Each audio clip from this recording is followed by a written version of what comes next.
of which I should have done before. My name is Griselda Garibay. I am the National Director for the Mujeres de ACE program.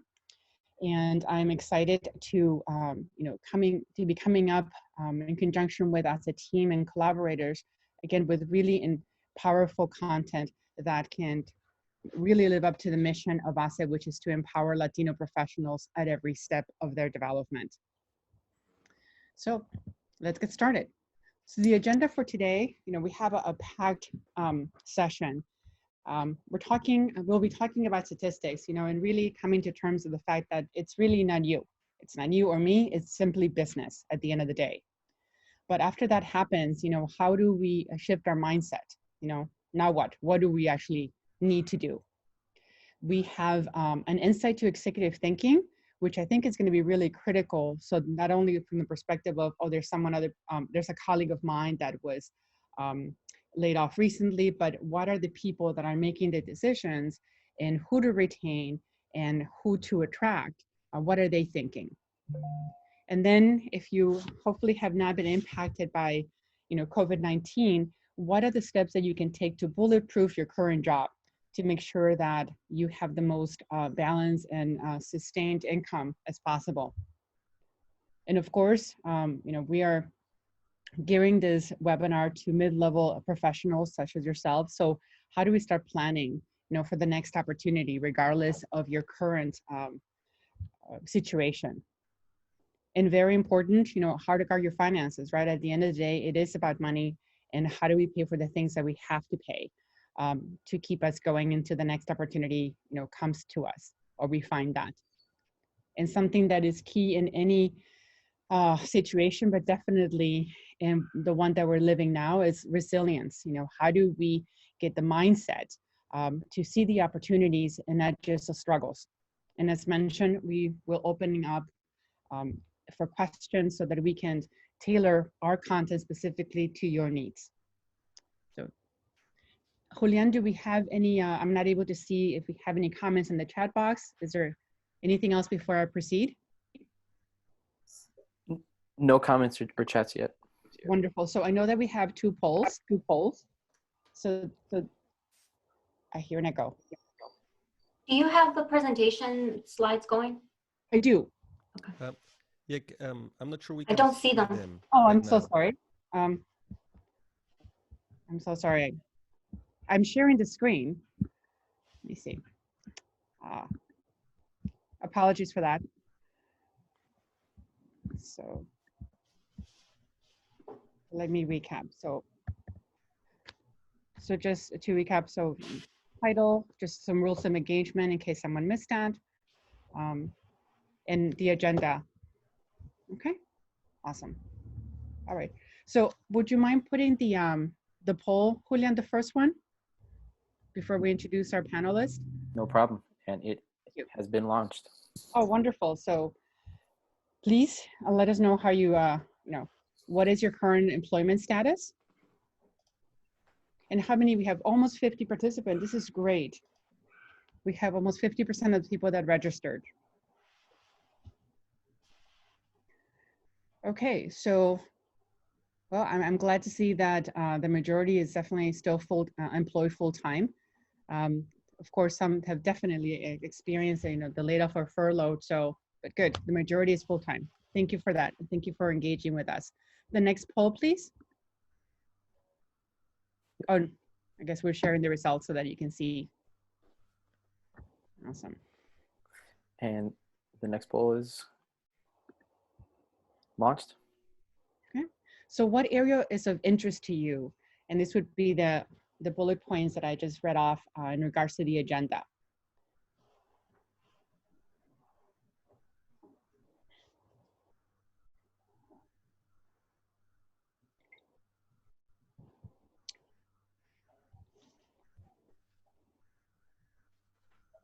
I love seeing the fluctuation of, of everyone's answers. Okay. We still have a couple more.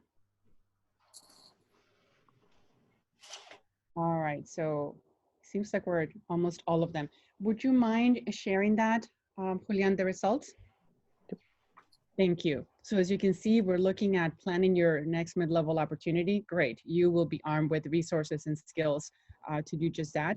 So the second one would be, gosh, it's a tie between the mindset now what and resilience in challenging times, which I'm sure the panelists will agree is kind of goes hand in hand. So wonderful. Great. Thank you. Would you mind? Then we're going to stop sharing that and move on to the next one. So trying to get back to this. So as I mentioned, we have great resources, our featured speakers, as you see here.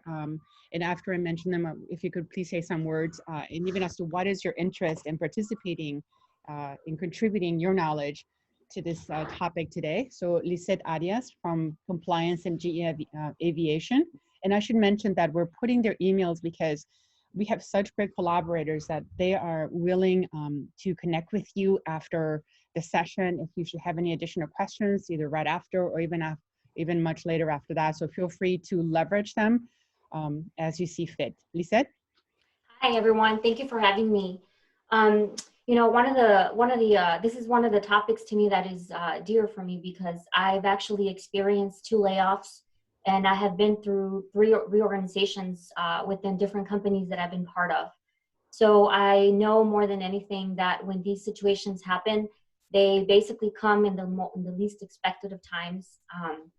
And oftentimes we may not be very well prepared for them. And so one of the things that I've kind of set for myself is just being able to share what I went through, my mindset, how I addressed the first time that I was laid off and how much in a better position I was when it happened to me the second time. You just never know when it can happen.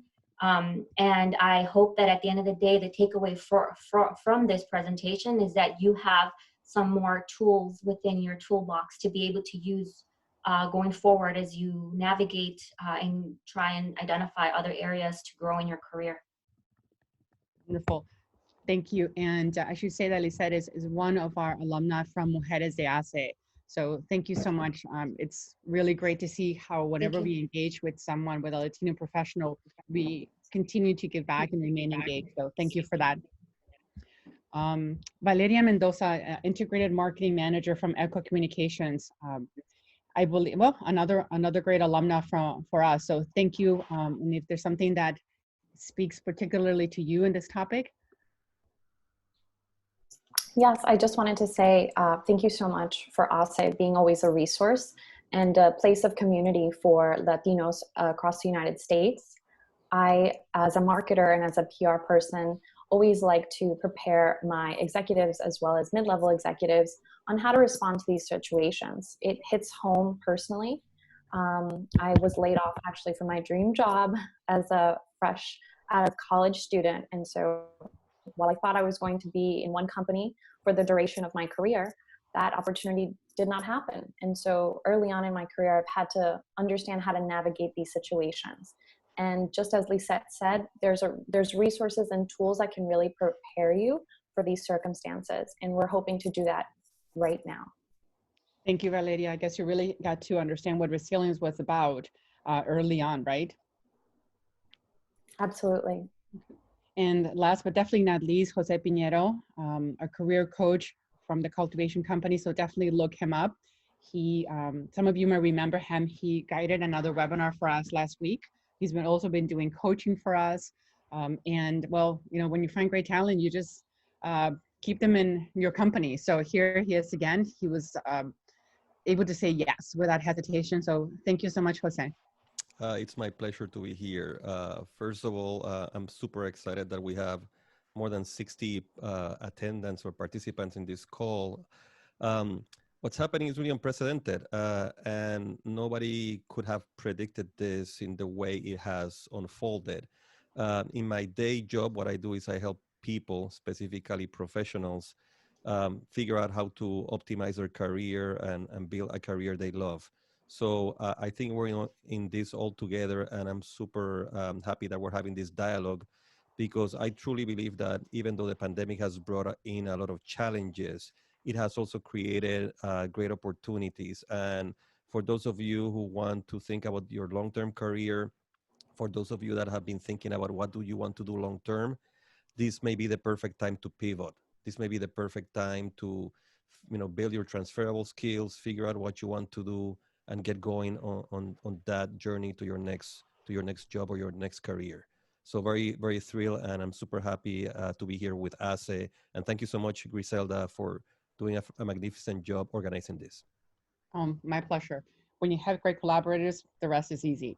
So we know that we're gonna have some questions, but I don't wanna forget one that we already have. So for the panelists, as we move forward, if any of you wants to answer that, please do so.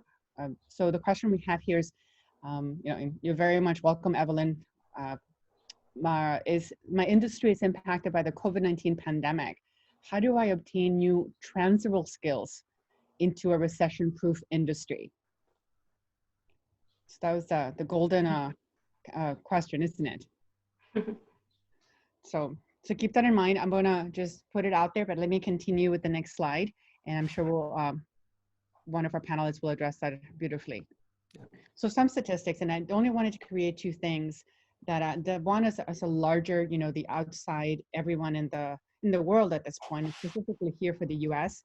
The U.S. payroll fell by 22 million in April, which accounted to a total of 30 million to date in just 6 weeks. So if you're putting this into context, we're looking at, if we had advanced, for a decade, those 520 weeks were erased in just 6. So it definitely has been a devastating effect in all types of industry and at all levels. Now, if you want to just frame it also from men and women that are looking for jobs, this is something that I thought it was important to point out, because sometimes we can be our own, we can place the biggest hurdles on ourselves. And so when you look at women that are seeking, there's been plenty of studies to validate this. I know that even just 5 years ago when I was looking for a position, if I didn't meet 90% or more of those job requirements, I just said, you know what, I can't apply for it. I'm not gonna be, I don't have a chance, right? But men, gosh, we need to bottle this and start taking the pills, ladies, because if men, when they look at a position, if they just meet half of them, literally just half of them, they're like, great, I'm a shoo-in. So I think there's something as Latinas, sometimes we do ourselves even a greater disservice in questioning our capabilities and underestimating our potential. So, yeah. So go ahead. Go ahead. So No, Griselda, mm-hmm. one thing. So a couple of thoughts here. One, 30 million people are applying for unemployment right now. It's unprecedented. This is like recession and depression era numbers. And I just want to point out that unfortunately, this is affecting in a disproportionate way more women and people of color. So when you look at all the statistics, doesn't matter where you look at it, you look at the average number, you look at white male, then you compare against women and against people of color. And unfortunately, the job losses are affecting women and people of color more than white male. So that's something for us, and we'll talk later in the discussion about what are some of the things we can do to start changing that.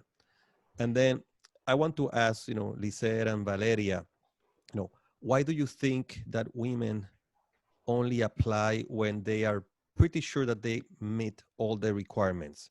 Why don't they apply when they only meet 60% of the requirements? What's your take on that? So I personally have experienced this amongst friends and colleagues.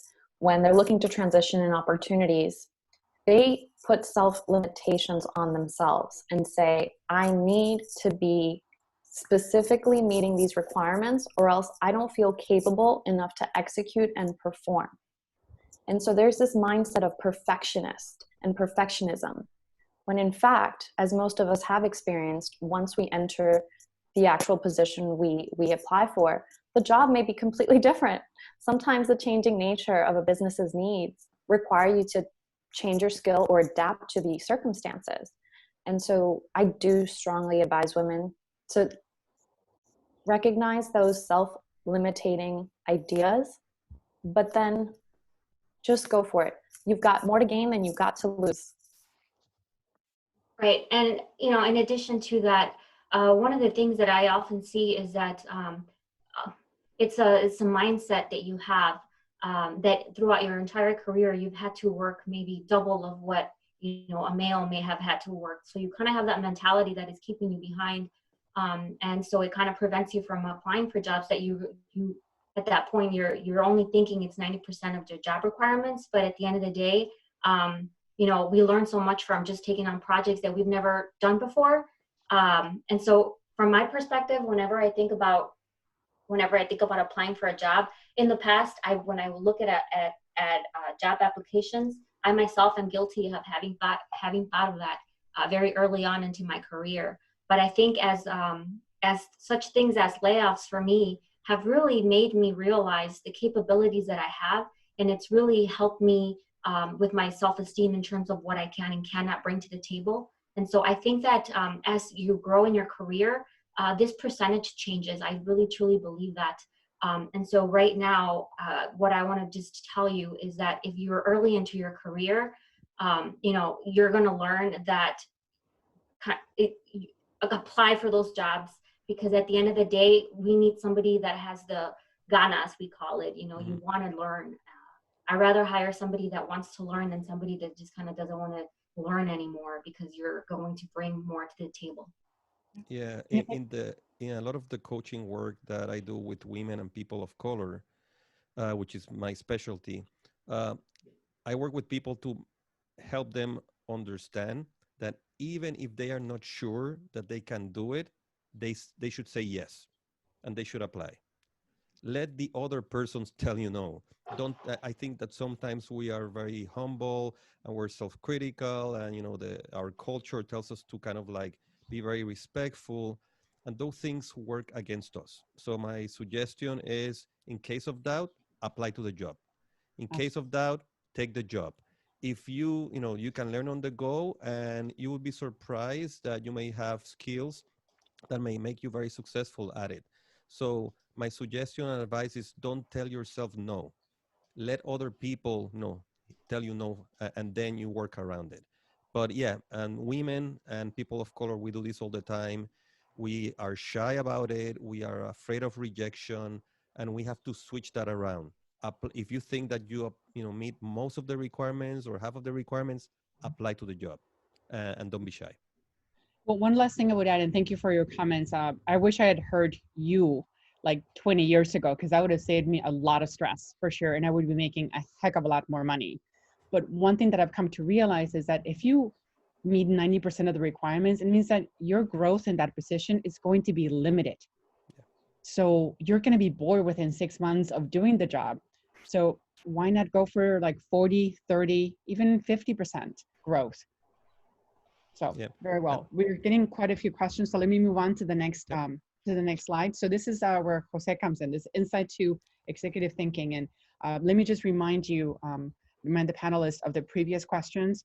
How can I obtain transferable skills into a recession proof industry? And we have 2 more comments after that, but I'll let you go ahead, Jose. Yeah. So I wanted to take a minute and share with you how company executives think. And I'm doing this because sometimes we are on the receiving end of a layoff or positions eliminated, and we all take it very personally. And I've been there. I've been in a job where at some point they eliminated 20% of the heads, and I was included in one of those reductions. And it's very normal for people to feel, oh, it's about me, and they did this to me, and they chose me. And typically, that's not the way it works. I've been an executive in publicly traded companies, and I want to tell you the story of what I have seen. Number one, everybody has a boss. Everybody has somebody that they have to report into. When I was a kid, I thought, hey, at some point when I become a manager, then I can do whatever I want. At some point, I thought, hey, when I become an executive or a VP, then I'll be happy, I'll be home free. And what I have learned over the years is that that's not true. No matter who you are, you have a boss. If you are the CEO, you respond to the board of directors. If you are, ultimately, you may have to respond to the market, to Wall Street, or to the investors. So we all have a boss, so that, everybody receives pressure from somebody else. The second point is that when companies are making these decisions, it's about the numbers first. And by that, I mean, what's the revenue? What are the expenses? What's the profit? What is the growth? What are the quarterly earnings? So all companies, whether they're small, medium, large, private, public, they all have to hit some numbers. So what happens typically in situations where the market has a downturn, like in this few months, revenues going down significantly. So companies have to make their numbers work. So they're saying, hey, we have a responsibility to investors or to Wall Street because our revenue is going to go from this to this. We have to reduce our expenses. And that takes me to my third point, which is what is the largest company expense in most companies? And that expense, it's typically people, headcount, payroll.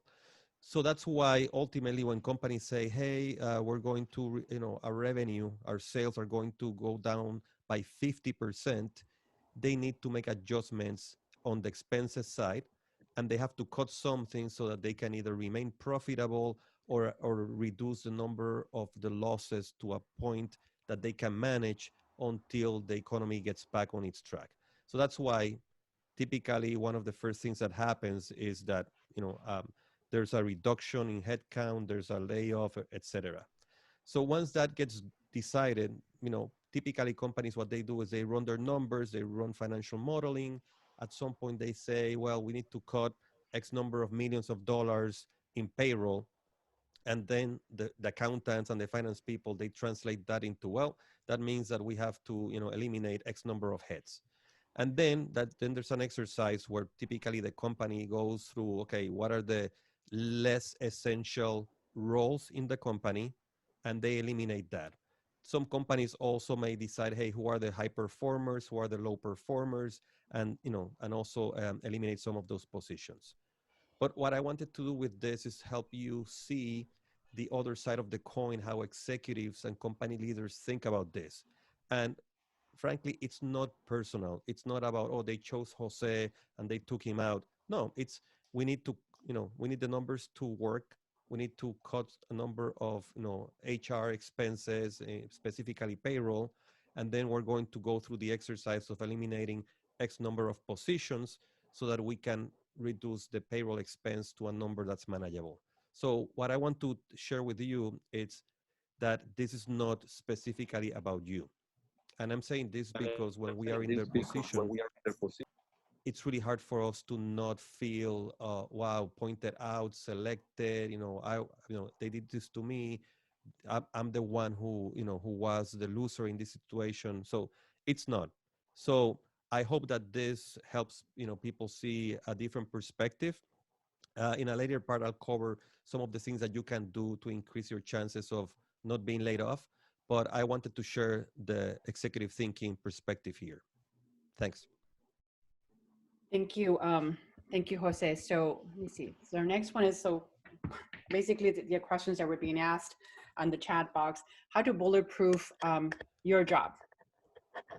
Yeah, and I'm happy to share with this with you.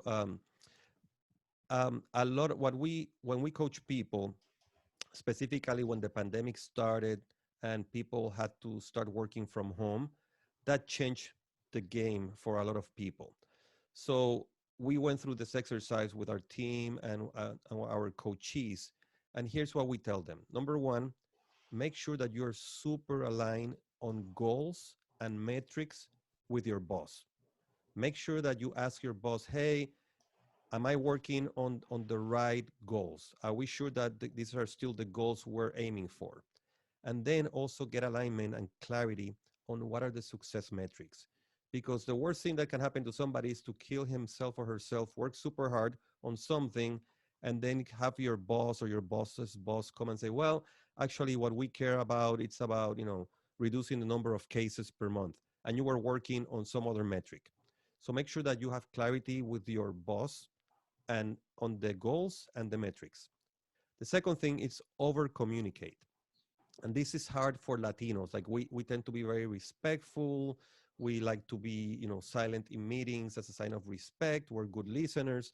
But when I say over communicate, it's telling people, making sure that other people know what you're doing, what you're working on.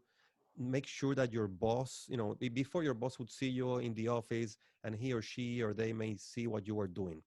Now they have no idea what you're doing. So because you're working from home, make sure that you send an email. Hey, I'm working on this. Hey, I just finished this. Hey, this is the results that I got. So make sure that you over communicate. Third, become more visible. And in the world of the Zoom meetings, like the ones we're having right now, it's very easy for somebody to say, well, I'm doing my job because I'm attending all the meetings, I'm listening, I'm taking notes, and I'm doing my work. I think that's the wrong approach, because if you attend or you go to Zoom meetings and you're in a meeting and you don't say anything, you don't ask a question or you don't clarify something or you don't bring a point, it's almost like as if you were not in the meeting. So you have to become more visible. You have to, like in the meeting, make sure that there's a moment where you say something. One advice that we give to our coachees is, if you don't have anything to say in a meeting, at least ask one clarifying question. Because if you ask a question, you will show up, people will see you that you're engaged, you're taking proactive action. You don't even have to do anything. Just ask a simple question. Hey, can you tell us more about X? Or, hey, is this applicable to this other project we have? And that way you become more visible.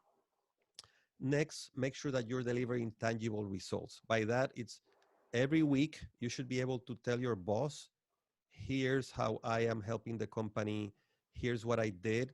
Because of my work, something happened, a result was achieved, a number was driven, etc. And then the last one I have on this one, and I know this is hard for women and for people of color, we have to market our accomplishments. We need to let people know not only what we're doing, but also what we have achieved. And I work with a lot of women and people of color that feel bad because they're like, oh, I'm supposed to be humble. Um, and what we tell them is, if your boss doesn't know what you're accomplishing or you're doing, you're in trouble. If your boss's boss doesn't know who you are and what are you working on, that's also another bad thing. So make sure that you're telling people over and over, and don't feel bad. I know it's counterculture for us, but you have to remind people, because if you don't market yourself, nobody else will do that for you. Okay? Make sense? Thanks. Wonderful. Thank you. So I've been asking some questions if what the information that we're talking about is beneficial, and I'm getting responses like, yes, you know what, this is, as a person of color, this is really interesting, especially like, this is not your fault. So yeah. Very well. So, yeah. So happy for that. And now we have almost 70 participants. So this is great. So let me stop before we go into this branding, address some of the questions that we have. And so any of the panelists that feels that they can do that, please go ahead. So going back to the original question, how do we really get some new transferable skills into a recession-proof industry? So I want to comment on that one. You have to consider the fact that transferable skills are skills you currently have. So while you can acquire new skills that can be applied to a new role, those would not necessarily be considered transferable skills. A transferable skill is something you already currently know how to do, and you can apply that to a new role or position. So for instance, I was a marketer, knew the ins and outs of marketing since my college days. And at the moment, I'm actually working as a PR specialist for a cruise company. I may be new to travel, but the marketing foundations that I have and my writing abilities have allowed me to pivot from being exclusively a marketing person to now working in the area of PR and in a new industry like travel. I think key here is understanding that what is the inventory of your transferable skills. So before trying to figure out what the next ones are, try and just find out which ones are the ones that you currently have that you can call transferable skills, because this is what's going to help you into your future job interviews. You're going to need to be able to talk about them. Yeah. And I'm really glad somebody asked this question, because when any person is looking to do a career change, to me, the most important phrase of all is transferable skills. And you all have transferable skills right now. It's a matter of you doing your own inventory, understanding not only what you're good at, but what you like to do, what you have received kudos for doing. And then, like Valeria said, it's thinking about those things that it doesn't matter whether today you're working in hospitality, tomorrow you're working in tech, the next day you're working in consumer packaged goods. Like a lot of the same tasks and activities are the same. Yes, you need to get subject matter expertise about the specific vertical industry. But if somebody has great project management skills, somebody has great communication skills, somebody knows how to do a marketing plan, I can hire that person and put that same person in 4 different industries, and that person will do really well. So think about what are the key tasks that you're great at. And I'm going to lower this not to like projects, initiatives, but tasks, because the more granular you get, the better you'll do with that. So again, it's all about thinking, what are the things that I can bring to the table. The other thing that I am going to challenge the audience on is, when we're looking for the next opportunity or the next job, people typically tend to think, okay, I need a job. Can somebody give me a job as a product manager? Can somebody give me a job as a program manager? Can somebody give me a job as a financial analyst? My suggestion to you is turn this around. Think about what value can you deliver to your next employer? What value, what can you do for them? So for example, if I were going to look for a new corporate executive job, I wouldn't say, hey, please hire me. I am a VP or CVP of marketing or of a business. That would be about me.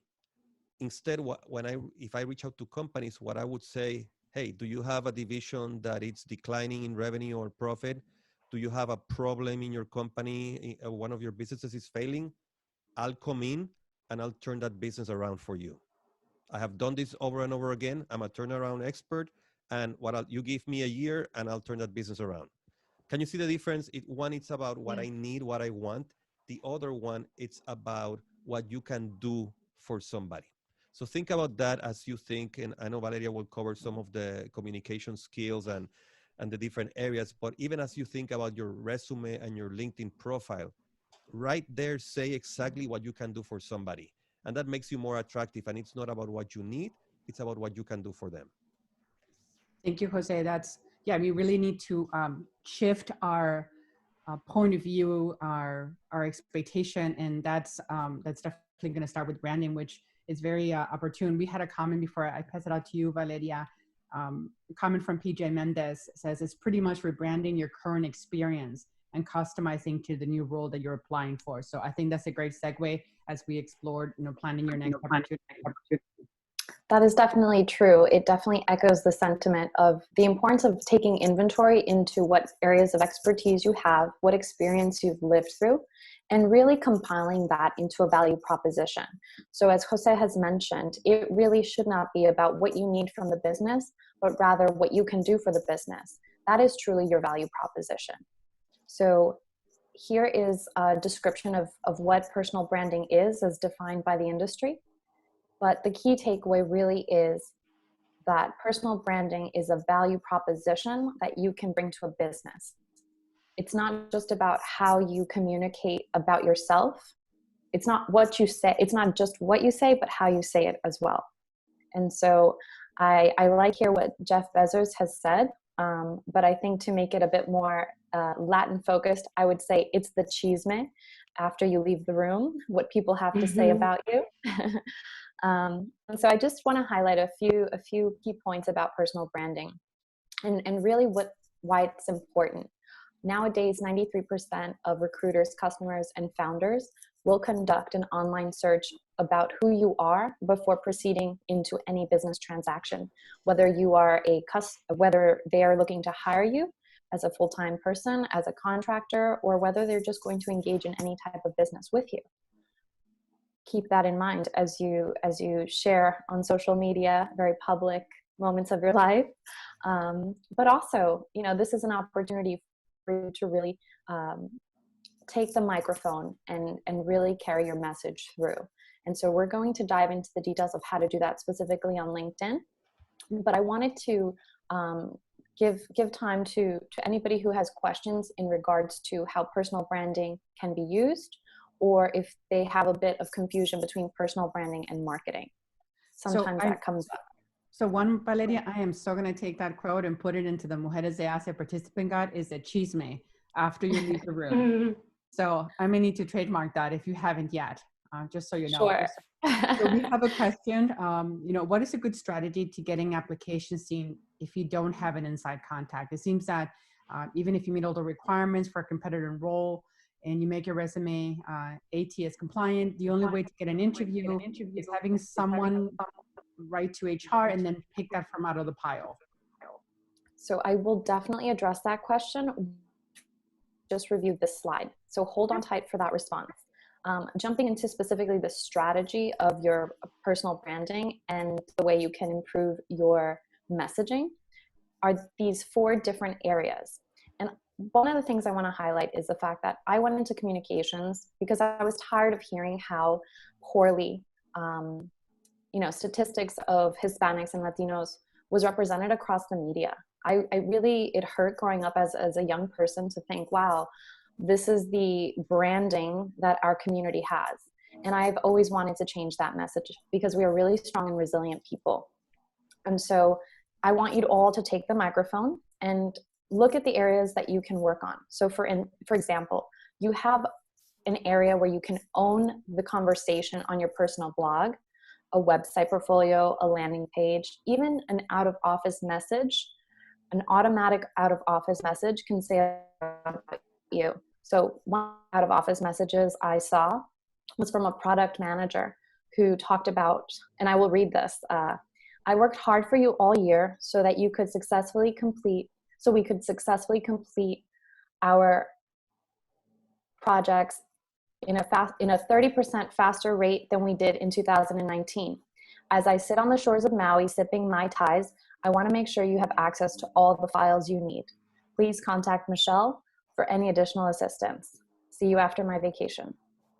So rather than saying, I'm out of office, that's it, or just saying, I'm not here anymore, it's important to give that message a little bit more of a personal twist. That leaves a lasting impression on somebody rather than just, I'm out of office. And so you want to facilitate the question that person has. Talk about value proposition. You are out of office. You've stated what you needed to state, but you also gave it to them in a more personal manner. That colleague's going to remember that you went on vacation to Hawaii, and maybe that'll spark a conversation. Talk about building personal relationships, even through a virtual way. Another area that you could work on is social networks. LinkedIn is something that I really want to focus on because that is looked at as a more professional mode of communication. We'll jump into the specifics of that, but also keep in mind offline activities. They matter just as much as the personal brand that you have online. So think about maybe your business cards and what those look like. Think about the way you dress and present yourself to work. Are you the type of person that wears those iron shirts every day, or do you roll in with whatever you've got on? Think about every moment that you have an opportunity to make a positive impression on someone. So going into the specifics of LinkedIn and responding to the participant's question. Thank you, Griselda. One of the things to improve your searchability on LinkedIn is changing your title. Rather than saying, as Jose mentioned, VP of marketing, instead change it to the skill sets that you really can offer. So here you can see that instead of just putting, I'm a marketing person, I put very specific marketing areas. So B2B, business to business integrated marketing, digital marketing, and social media savvy. These keywords will help people understand exactly what you can bring to the table. One thing I want to address, because I have seen this, is people putting in their title, looking for opportunities. I actually discourage that because it does look unprofessional and a bit desperate. Instead, use that area of your LinkedIn profile to highlight your skill. Another area that you can really shine is the article section of LinkedIn allows you to publish an article, any topic that you choose. I suggest highlighting your thought leadership and opinions about various topics within your industry or areas that you're interested in transitioning into. These articles will actually give you a report on who read or how many people read your article. You can engage with that information, maybe follow up with someone if you saw that they read your piece. And lastly, it's completely appropriate to contact someone on LinkedIn, but I do want to encourage everyone to think about their approach. You cannot just connect with everybody and anybody on LinkedIn. A lot of people are turned off by that. They would much rather receive an invitation, and if possible, make that invitation as direct and specific as possible. So here on the screen, you can see an example that I sent out when I transitioned from New York to Miami. I recently relocated, and I was looking to know where are there areas, whether that be networking opportunities or job opportunities, for me to engage and connect with other professionals within the marketing industry. And so I received a great response, and they were actually very informative. They, instead of just saying, oh, I don't have a job for you, they said, these are your areas of expertise based on what I reviewed from your profile. So step one was for me to make sure that my profile was updated and had the key areas that I was most interested in, jobs or areas of interest. Those were clearly outlined. And then it was connecting with the appropriate people. So this is a marketing manager in an area of business that I was interested in, but I was not familiar with his specific. So I reached out directly. Use that, I think it's a 300 character limit personal invitation when you connect with someone. Rather than just clicking connect, take those extra few minutes to write a personalized and specific ask before you hit connect. That'll get a much larger open rate than just sending a connect request. Okay, awesome.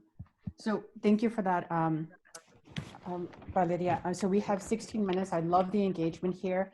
I want to post another question so that we make sure and address the needs of our participants.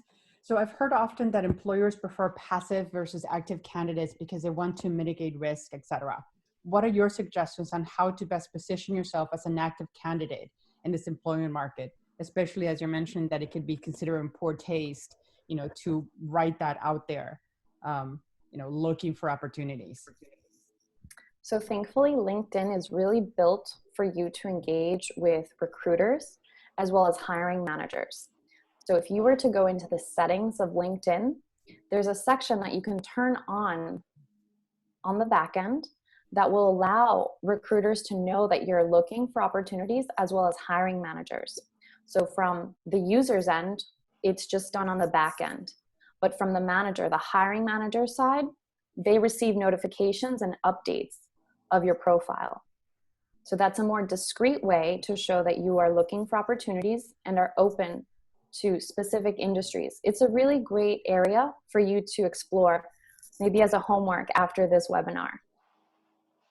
So I think as a follow-up question to that, we have another question is like that if HR managers, and this is to all the panelists, they receive hundreds and thousands of resumes, how do you make yours stand out? I actually want to share part of this because because when I recently was looking for a job in 2019, I had been laid off prior to that. I actually kept track of all of the jobs that I applied for. I had an Excel spreadsheet, which we will be sharing with you as a package after the presentation. But basically, what I did realize is I did get the callbacks from those resumes that not only had I just applied through online, but that I had also had a contact inside the company to be able to send over that resume in addition to me applying. That is the situation right now, is that is how you are going to also be getting more attention to your resume. If you see a company that you're interested in this role and you really know that you don't have anybody in the company that you can perhaps share your resume with and they can forward to the hiring manager, one of the things that I actually did to help me out a lot is, as Valeria had mentioned, I went into LinkedIn, and there are ways for you to be able to find a connection through one of your connections to that company. And if for some reason I didn't find it, I found somebody that I knew that knew somebody from that company. And because I had kept in contact with that individual, they knew who I was. And for them, I was somebody that they could recommend. And so that is kind of like the way that I just try and find out, how can I find a connection to that company with the resources that I currently have now. And so don't feel like you don't know anybody there. There has to be a way that you can identify an opportunity for you to be able to share that resume with somebody in that manner. Because if you just wait for the application online, it just won't happen. I had a 30% return on all of the applications that I submitted. I just received a reply right now, a year later, saying that I didn't qualify for the role. And so that's just an example of how they have so many people applying that there's got to be a better way for you to be able to stand out. Thank you for that. And I think at times we're looking only forward instead of looking back. And what I mean by that is that we need to think about our undergrad resources, right? They have career centers, our grad resources. Perhaps you could find someone that you went to MBA school with. And there's no better time to be looking for a job than when you have a job. And from what I see from the participants, at least half of us that are here currently have a position. So start networking. It will be a job to look for a job, but with technologies such as LinkedIn that Valeria went into, there's capabilities that we may not know about, and we need to just put in the time so that it can really work for us. So may I move to the next slide? Yes, please. So other things that we need to consider.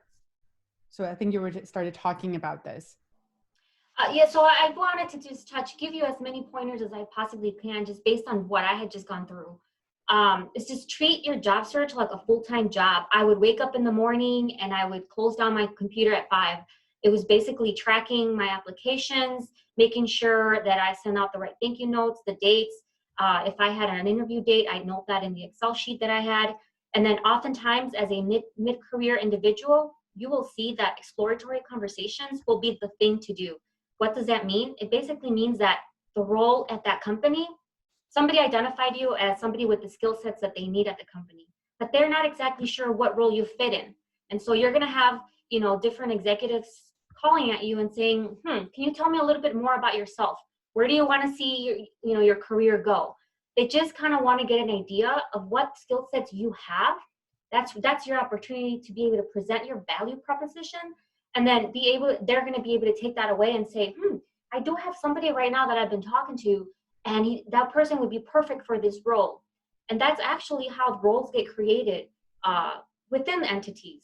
In my 2 layoffs that I had, I actually had the opportunity for the entities to create the role for me because it did not exist before, just based on these exploratory conversations.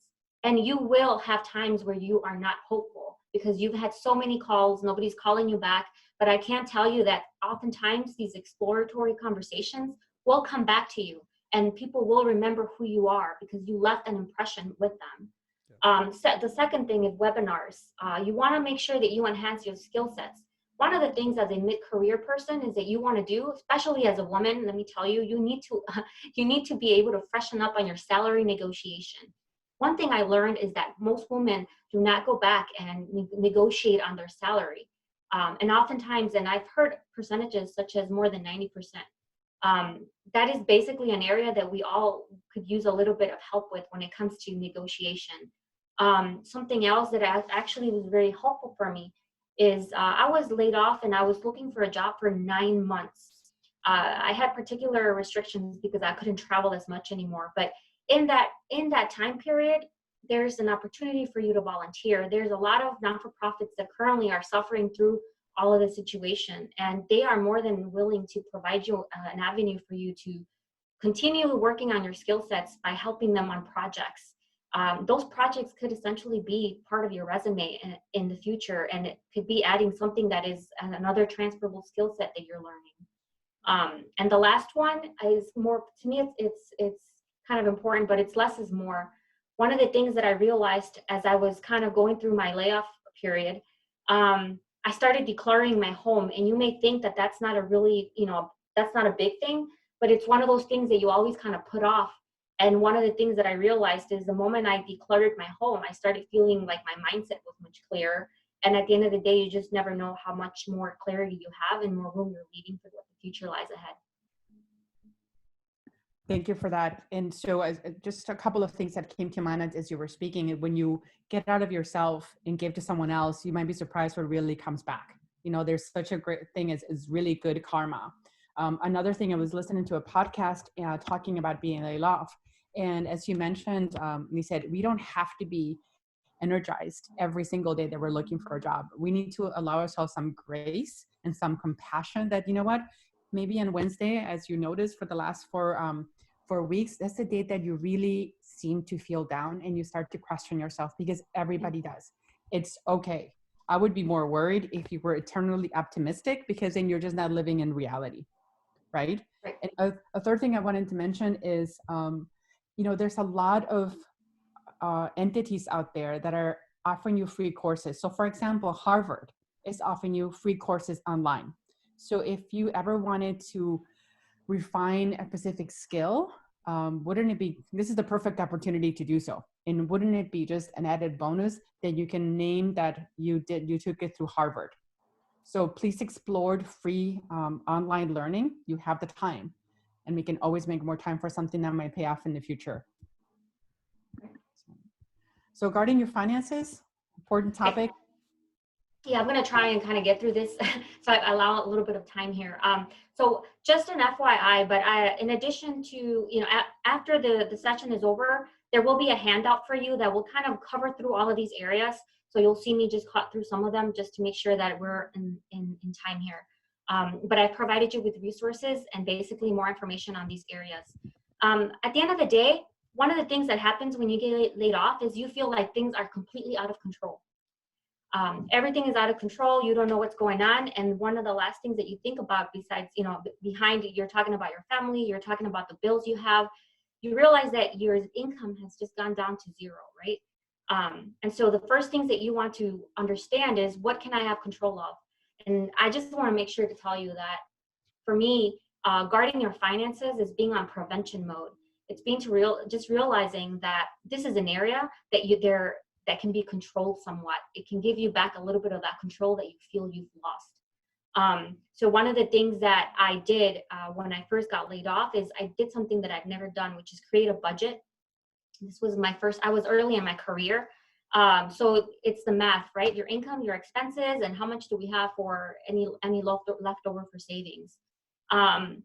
First thing I did was file for unemployment, because you want to make sure if you're eligible that's something that you do. A lot of the times you question yourself, can I file for unemployment? I got severance. I don't know if it's something applicable to me. Yes, you can file for unemployment if you're eligible. Severance package does not always change the situation. You can file for it still, but you need to do it on the last day of your employment.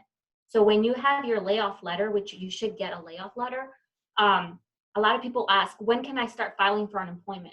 You have to file for it on the last day of employment. So if today I were to be told that I'm laid off, you can't go today if your last day of employment is May 31st. So you have to wait until May 31st to actually file it. And do it, I'll let you know that there's a delay in the first payment, and subsequently there are some things that you need to do weekly in order to be able to continue getting the unemployment insurance. Another thing that I would recommend that a lot of people do not know exists, and a lot of organizations do not post it on their website, is when you have a certification. For example, I'm a CPA, and I have membership dues that I have. One of the things that you can do is call that organization when it's time to renew your dues and you're still unemployed. Call them and let them know about your situation. They're going to have rates for you that are discounted. It's something that is not posted, but they will work with you. If you're considering work part-time or freelance or consulting while you're trying to find your dream job, make that something that you want to consider. think about the fact that there are some of those expenses that are associated to putting together this side business that could be deductible for your taxes at the end of the year. So you do want to talk to your personal financial advisor or your CPA, because those expenses would be deductible, and it's definitely something that can help you in the long run. Biggest change for me was trying to figure out my expenses. It's just as figuring out your essentials versus your non-essentials. Essentials are things that we need to live, right? They're like the food, your shelter. Non-essentials are things that we want. They add value to our lives, but we don't need them to live. And so trying to figure those two, you come to realize that your coffee runs are not essential. You come to figure out that your monthly Netflix subscription may or may not be something that you want to take away depending on your income rate. But at the end of the day, you do really want to think about what is really essential versus non-essential. The biggest question here is, how long do I do this for, right? You don't know how long you're going to be laid off for. Well, at the end of the day, I suggest that you create a 12-month budget because it will change monthly depending on your situation. You may have gotten severance, you may have some savings, you may still be getting unemployment, because for my situation in my state that I was, it was only for 6 months. Based on the COVID situation, you get an additional 6 months. So it all depends. You just never know, and you want to have a 12-month picture so that you have that security of just knowing where your money is. I use the NAP. I don't endorse it, but I do encourage you to look up money management apps. The one that I use is mint.com. You contact your loan companies to make sure that they can work with you with your new situation. Some of them will work with you. Your credit card companies will work with you. So that's just kind of like a big picture. Like 30 seconds left. Okay. And I appreciate, as you mentioned, you will get everyone that signed up for the session today will get really great information that Lisette was kind enough to put together so that you can review this at your own pace. And you know what, you're right. One thing I want to say, don't underestimate like the loans, repayments loan. I have a mortgage from a building that I own, and without me asking them, they offer me 6 months without making payments. Yep. I was hoping for 3. They're giving me 6 months. I am taking it. So there's it's not all doom and gloom. There's a lot of possibilities. We didn't get to the resilience part, Jose. 10 seconds. All right. So I know we are running out of time, but I want to make sure that you take care of yourself mentally, physically, spiritually, because this may take some time, and we need to make sure that we are feeling good, that we're taking good care of ourselves. If you're not in a good mental space, physical space, spiritual space, then your job search or performing at a job is going to be hard. Our advice is, get support. Find those supportive friends that can listen to you and give you encouraging comments. Find coaches, mentors, sponsors.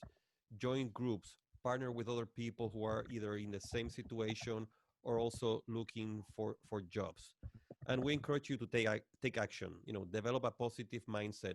If you every day think, hey, my future is going to become better because I'm working hard and I'm putting a lot of effort into either keeping my job or finding my next job, I guarantee that you're going to achieve progress.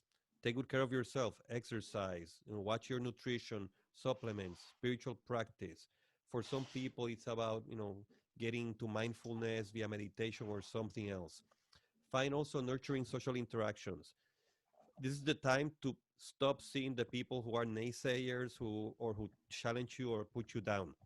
Those people, you don't need them in your life right now.